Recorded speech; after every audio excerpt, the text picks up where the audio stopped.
Mehdi here, and you are watching or listening What the Fintech. What the Fintech is a news and information platform covering the latest fintech development in Asia. Recently, I changed the format of these interviews to have a more engaging conversation with fintech entrepreneurs in Asia to discuss about entrepreneurships, customer engagement, emerging technologies, and partnerships. These interviews are available on the video and podcast platforms. Please subscribe to support this channel and enjoy this interview with Jessica. Hi, Jessica. Hi, Mehdi. How are you doing today? I'm good, thank you. How are you? I'm good. Thank you for coming today. Oh, my pleasure. For everyone who knows you in Hong Kong, you are co-chair of the Fintech Association, co-founder Yes. of Planto. But for the people that don't know you, could you describe yourself, introduce yourself, what you are doing? Yep, sure. So, hi, everyone. It's a pleasure to be here today. I'm Jessica, as Mehdi mentioned, and I'm one of the founding members of Planto, also the co-chair of FTHK. About me, Planto is a fintech company in Hong Kong that is serving kind of the B2C as well as the B2B space. And we'll probably delve a bit more around that in our discussions later. But about myself, I'm originally from Taiwan. I actually grew up, I was born in Singapore, grew up in the UK, and also came into Hong Kong, study university, and started business here. And for me, aside from in the fintech space, I'm also a huge advocate for women representation, and especially in the startup space. So I'm very active in what we call She Loves Tech, as well as Women in Tech, and a huge fan of anime and manga. Yeah, we discussed about this before this interview for a long time. Yeah. So, in how many countries did you live in your life? Yes. I lived in different places. So there is Singapore. Lived in London for 6 years, Taiwan for 2 years, even though family's from there. But actually, that's the shortest period I've lived in all the places I've been. And Hong Kong's been longest, around 15 years. So been to a couple of places. Yeah. Very interesting. Yeah. Before we start the deep dive to your company and what you are doing recently, could you describe what makes you nervous today? Yeah, I think you've made it really comfortable for me, so a lot less nervous than I usually will be. But I guess one of the things I'm more nervous today is about whether or not the audience will be able to learn something from my sharing today. I think things, podcasts or even panels, I see it as a very similar thing where I hope that the audience is able to get something out from it and just say, "Oh, I've learned something new." And yeah, I think that's what. So you Nervous want about. to inspire the audience here, right? Yes. And what inspires you? Well, I think what really inspires me and motivates me to do what I do is the idea of we have limited time. Mhm. In general, I think one of my favorite, quotes, I guess, or articles was from Sam Altman, who says that the days are long, but the decades are short. And that's why it's very important, with the limited time you have, is to be the best of yourself, which for me is to be happy and do things that makes me happy. Oh, I didn't know this one. There is a couple of sentences I like from different, great men, but Yeah, yeah, this one is very exactly. interesting. Yeah. Yeah.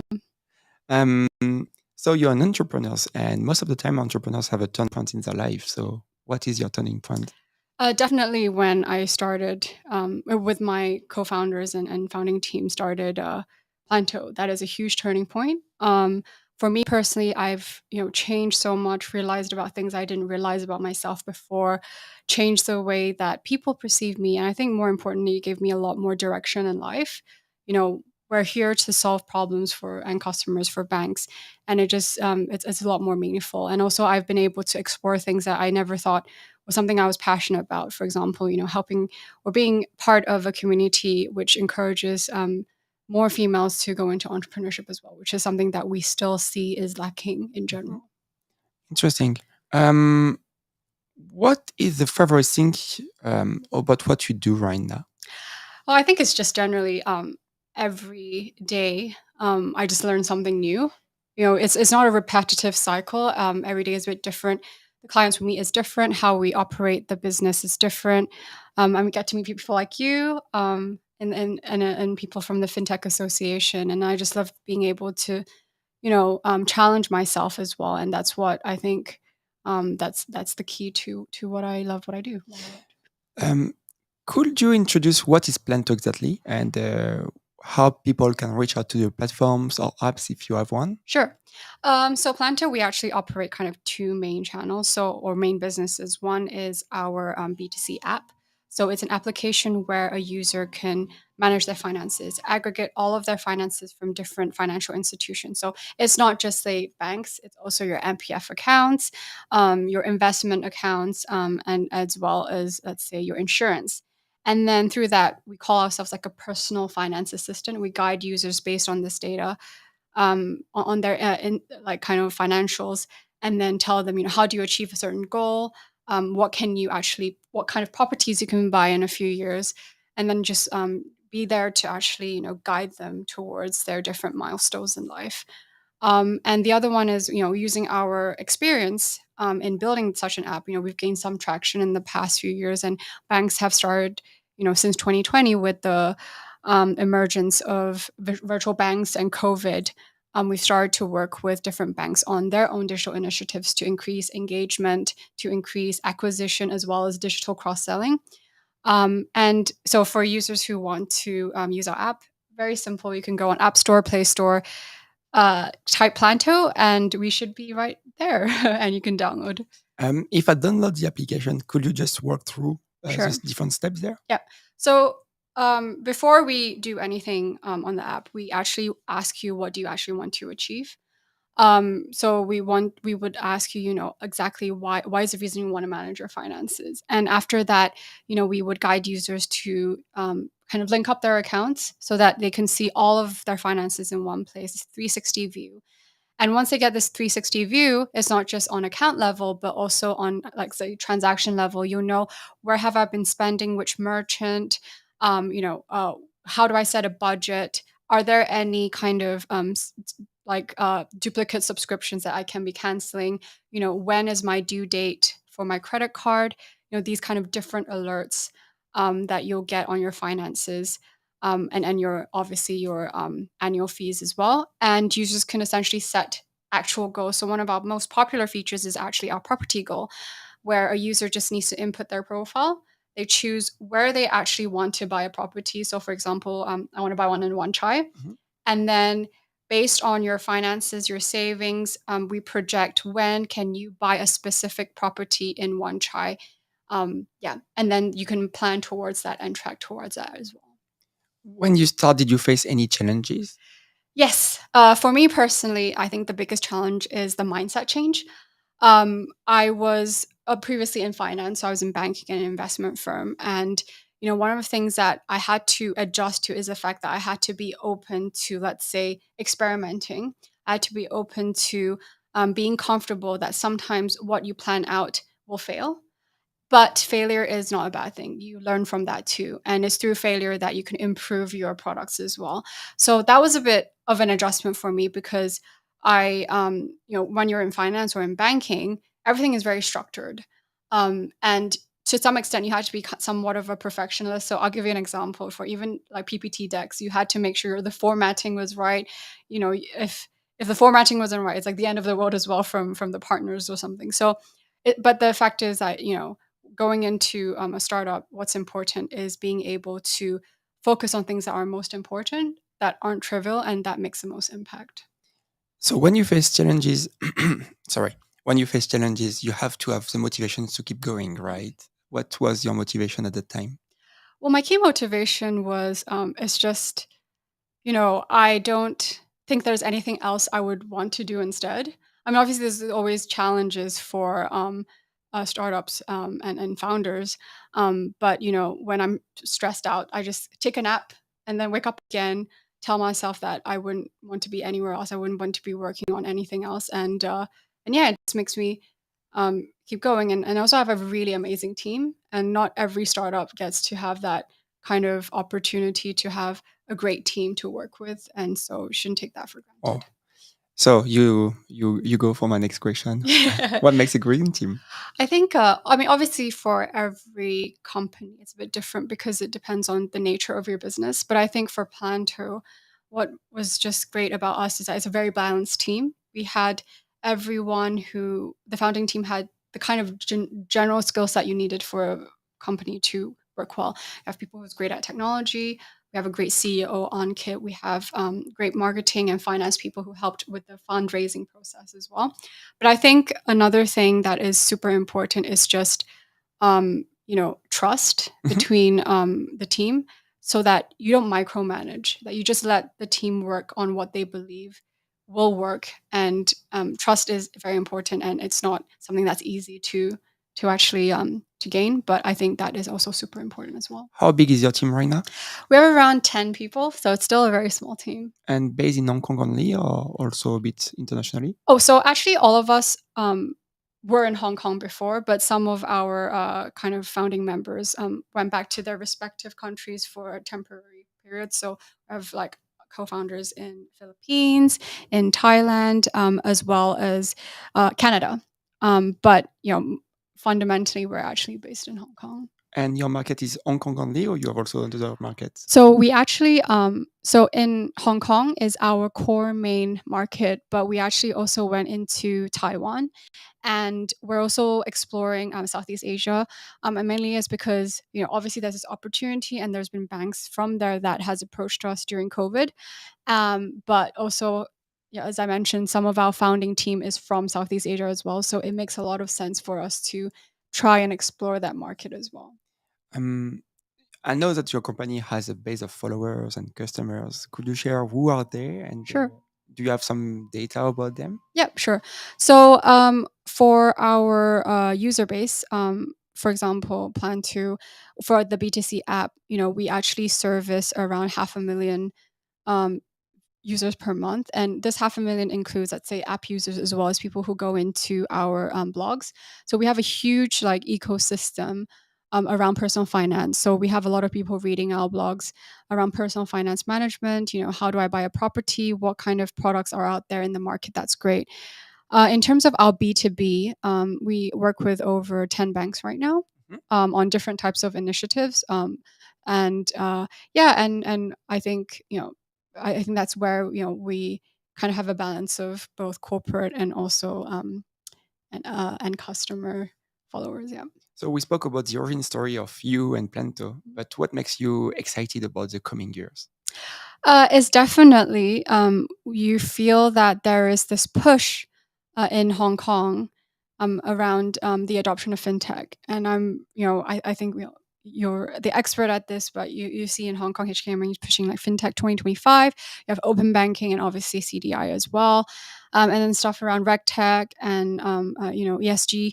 So it's very exciting to see that banks are getting more proactive about it. So we're looking forward to seeing that transformation. But I think also for us personally, we're looking forward to exploring other markets as well. Interesting.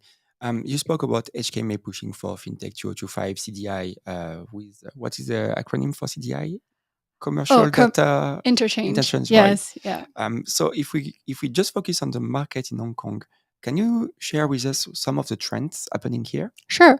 So I think that was kind of a high level kind of stuff that I mentioned before, but too specific. So I think where I'm coming from is what we've been engaging our banking clients, or what our banking clients told us what they wanted is we're seeing a lot of trend around you have open banking, and you have a lot of banks wanting to leverage and to see if they can prepare for open banking. So the idea of PFM, which DBS is great at, is becoming very important. A few months ago, also HSBC pushed like PFM features on their app as well, which got a lot of the banks kind of talking to us and telling us and sharing our insights in this area. So personal finance management is the trend we're seeing for the retail side. But actually, we also work with commercial banks, SME banks, and for that, you're starting to see in conjunction with CDI is around SME lending, and how do we make SME lending?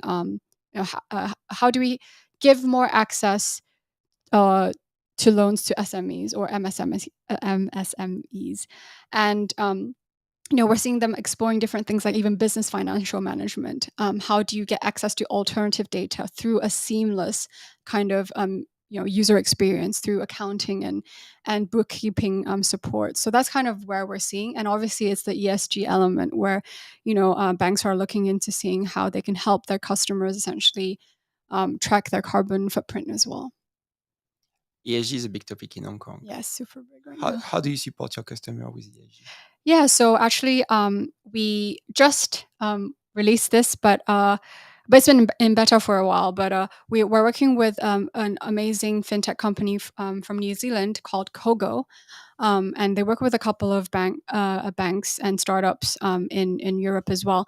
We're actually helping our users track their carbon footprint based on their transactions, and we're now also offering kind of similar support and solutions to banks as well to help them actually kind of do the same on their platform, so that the users can build their awareness around how much carbon footprint they have, and then get advice on how to reduce that.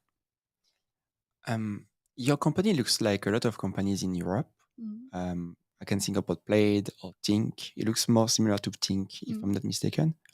Do you face some of the startups coming here and be your challengers? Are they trying to come in Asia? And if yes, how do you compete with them?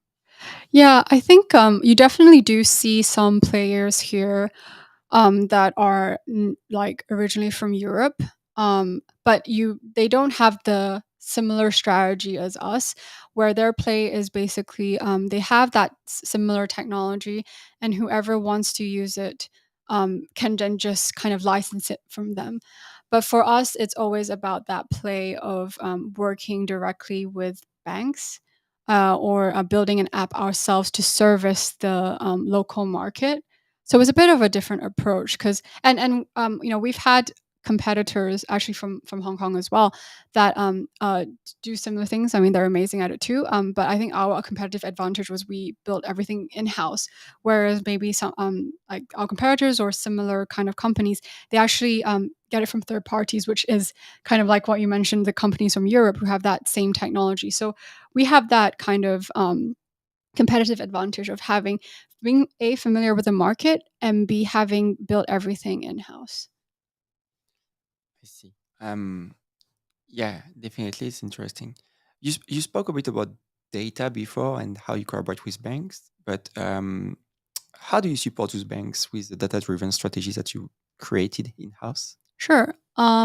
So I mean, I guess our value proposition has been, a acquisition, engagement, and also digital sales for banks. So we use that. Obviously, you can't never do that unless you utilize the data that you have, and we do that. So there's three different things we're doing. So I mean, one, engagement obviously is we're using data to help banks to build more engaging journeys for their customers. So how do you use data to understand more about what you should be alerting your customers, what kind of content they should be getting, what kind of alerts or warnings or insights they should be getting. And that's all based on data.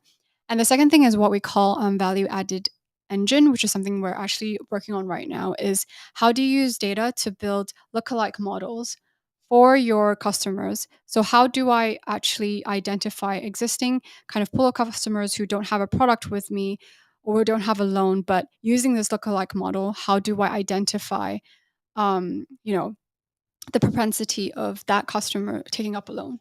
So that's what we're working on with a bank right now. And it's really interesting because we're actually seeing a lot of results in this area. I mean, it applies to across all the funnel, um, and uh, and then last is obviously around again the sustainability part of things where we are looking into helping banks essentially utilize transaction data to help their customers track their carbon footprint. So yes, working with local merchants, having partnerships here locally, and being data-driven is very important for banks at this moment. That's what we call ecosystems for banks most of Yeah, the time, and it's exactly. where we look at partners when we collaborate with a company like yours. Yeah. Um, this is a very timely, I want to say. Mm. Um, we spoke about the business, your growth, the two parts, B2C and B2B. Could you share with us what made you successful at the beginning? It was a features, it was an opportunity on your app, it was an option that you got, or could you share a bit more with us? Sure. I think what really made us successful in the beginning uh, is actually we were solving a huge problem in the market. And because we were solving that, it just became it became evident really, not even without a user using our app, just having a wait list there telling them we're trying to solve this problem, which is helping them aggregate their finances and getting insights on them, is already what made us kind of stand out. And we also stood out because, obviously there were also other players in the market, but we actually covered a lot of different institutions, which means our coverage, our user base can also be hugely increased as well. So I think that was really the key to what was made us successful. And obviously, it's the idea of focusing on key metrics, like how do we keep users engaged, but not looking at it from a product perspective, but looking at it from a customer's needs perspective. What do they actually need that also makes them come back to the app constantly? And that's kind of that mindset was very important. I went to your Apple app and I saw that you are rated with a 4.4 stars and you have like a 1.8K ratings. So how do you create engagement there, and how you just mentioned about having the stickiness of the customers Mhm. coming back to the application. So Yeah. how do you create this? Yeah. So yeah, good question. So actually, I guess the nature of the product itself, because it's so personal to a user, that naturally it becomes something of a huge opportunity for users to come back constantly, because we all care about our finances. We all want to know what's happening. But I think one thing that, but we obviously will always want to push for more. So we also, what we always focus on is actually identifying or speaking to our customers. So as an example, we've spoken to more than, like, let's say, I would say more than 500 customers, just to understand what their pain point is and what they actually need. And during our product development process, we constantly did that. So we would ask, what are we still missing? And at this point, I mean, to some extent, we still do. I mean, we're seeing that customers want to get into, want us to link their crypto accounts, and that becomes something that, okay, yeah, that's pretty interesting. And then we just constantly do that. And another thing that we keep customers engaged, and why we can make it easy for us to keep customers engaged, is the fact that we have something called live chat. Usually, a lot of fintech players, their apps, you have to email them when you have a problem. But for live chat, the customer is like WhatsApping you directly, so we can have this like fluid conversation with customers. We help them solve their problems ASAP. At the same time, they give us that feedback we need to learn more about how to make the app better as well. Interesting. We saw the strategy on B2C. If we speak a bit more of B2B, what are the different challenge and obstacles you got with traditional banking when it comes to innovation and partnership with them, and how do you solve them? Yeah, so I think one of the kind of I guess when it comes down to the challenges of traditional banks. I mean traditional banks, you have a lot of people like who are really driven to make change, but it's really difficult because you have, I think, most people will know the idea of legacy systems. It's very tough for banks to essentially transform as fast as a startup, because you have systems that are very difficult that you need to have time to migrate. But I think another thing that I wouldn't say it's a challenge, but I think something that we've learned about banks is, not all, but ones we've been exposed to anyway, is that there is still room to be more customer centric. I mean, obviously, all banks say that they try to be more personalized and customer centric, but we see that when it comes down to building digital products, the strategies and the approach is always around, how do we sell this product, instead of what do our customers need. And when they're trying to do market research, it's always about competitor analysis, which is important, but it's rarely ever about, I want to go out and speak to a customer to actually get a feel about what are they actually feeling, and getting that conviction of what is the right solution. And I think that is kind of a key, kind of the key kind of uh, challenges. But also there's other things like you know how how banks sometimes solve problems. So, when we come to the development process, sometimes they think in order to solve a problem, you just get more developers. You get more developers in, and it will be done fast. But actually, the velocity, you would realize, is actually not fast at all. Like, because you have so many people involved, it gets very bureaucratic, very complicated, and it slows things down as well. And we try to come in as not only a solutions provider, but giving advice and actually give consultation as well on how they can improve on that. What is your structural advantages here, and what do you that you hold for sorry, what structural advantages does your company do and hold? Right. Okay. So obviously, like most startups, we're very flat. And in that sense, because we're very flat, all of the members or founding members, at least who lead different projects, they have had exposure to different funnels. So I may be product and BD, but actually I had a bit of exposure with our tech team. Our marketing head, for example, knows about our user discovery processes, product development processes too. So our mindset there is very different, where we actually look at problems from different direction, not just one direction.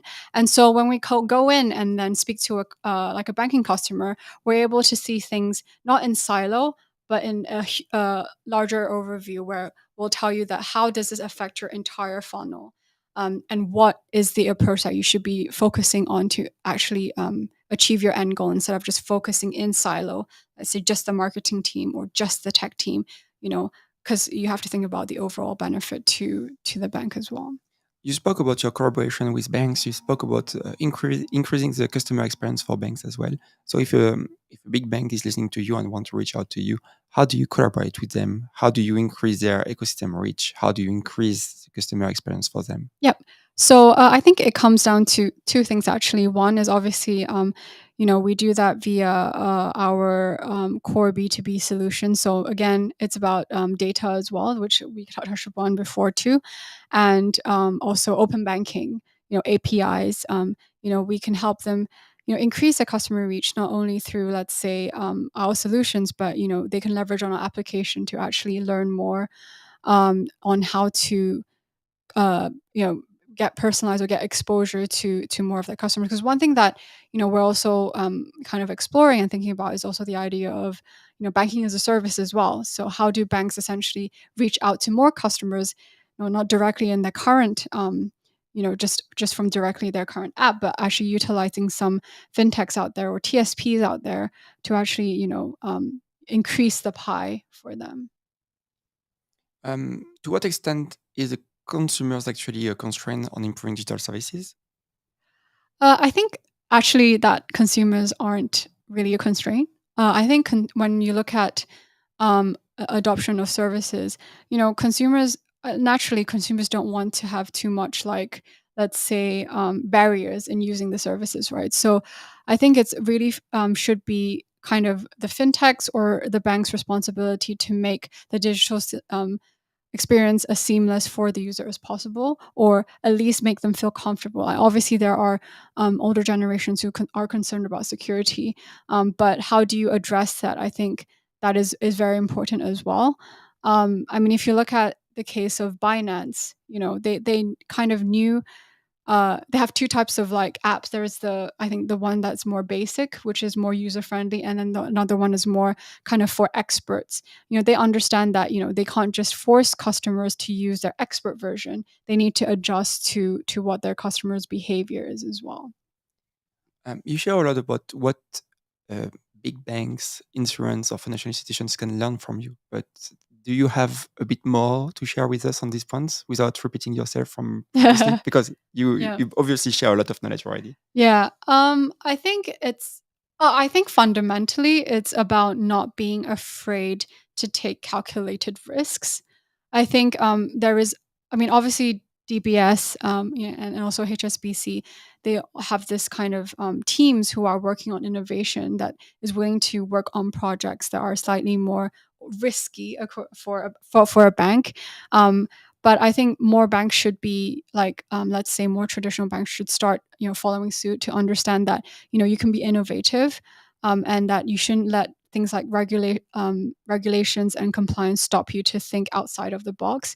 I think compliance and regulation, it will start evolving as the market evolves as well. So it's just all about like being able to step outside, focus on what the customer needs, work towards what the customer needs, testing it within, let's say, even your staff first, and then see the impact, and then just do it fast. You spoke a bit about Open API Phase 3 and Phase 4 just before. So Phase 3 will be soon released for Hong Kong. What it will change for you and for your company? Yeah, so actually, I think it will drastic change. I think for us, where an application which initially aggregates a user's finances, and to be able to do that over APIs would be the best thing for us, because we're able to essentially, um, make it secure and more accurate for the user when it comes down to aggregating the data and accounts into one place. So no, that's definitely like something that will impact us. But at the same time, I think it will also increase the collaboration opportunity between us and banks as well. As I mentioned before, open APIs could pave way to different services like banking as a service, and improve overall for an end customer on how they actually manage their finances in general. Could you share a bit more about yourself and your impact on the what the on a woman in tech? Yeah. She She she loves tech. she loves Yeah. techs and a few other things. What inspired you to go there? What Yeah. do you do exactly for them? So actually, my first like the first thing I kind of got involved with was actually Startup Weekend, Women Independence Day edition. And before I wasn't very aware of this kind of uh, kind of situations and stuff. But when I went in, it just made me feel that there is a lot of issues or challenges that women face in general, after talking to a lot, because the purpose of that event was to find problems that females face, and then you just learn so much from that. And then once I started Planto with my team, then I entered like in a competition called She Loves Tech. And it's a global competition that essentially focuses on female founders or products that are around solving female problems. And I just love the community so much, and just everyone was sharing some of the challenges they faced, and some I actually kind of feel as well. I kind of connect with, and so I just wanted to push for that. And now currently involved in since we actually won the Hong Kong round back in 2019, and Congrats. thank you. And ever since then, I've been very involved and volunteering to get more kind of female founders involved in Hong Kong. And yeah, I mean it's an amazing experience. You're also the co-chair of the digital banking of the Fintech Association of Hong Kong. Yep. Could you share with us what you are doing exactly there? What is the role of the Fintech Association and especially your committee? Yeah. So Fintech Association is just, it's the center of, let's say, everything fintech in Hong Kong. It's advocating fintechs, and the application of fintech technology, and essentially, promoting talents in this industry as well. And what I am doing is I am the co-chair, and you're on the board. I'm a co-chair of the Digital Banking and Payments Committee. And what I essentially do is I'm very much in charge, with serving our members and engaging them into everything that is related to digital banking and payments. Holding events, or gathering, working interest groups that wants to be involved in, let's say, conversations we have with the government, for example, on open banking or on EHKD. So it's all very exciting, and it's just you get to being part of that, being a member or being a core group or being a co-chair. You're just very active in knowing what's happening and having that kind of influence as well, in kind of giving feedback into that community or into, let's say, the government level as well.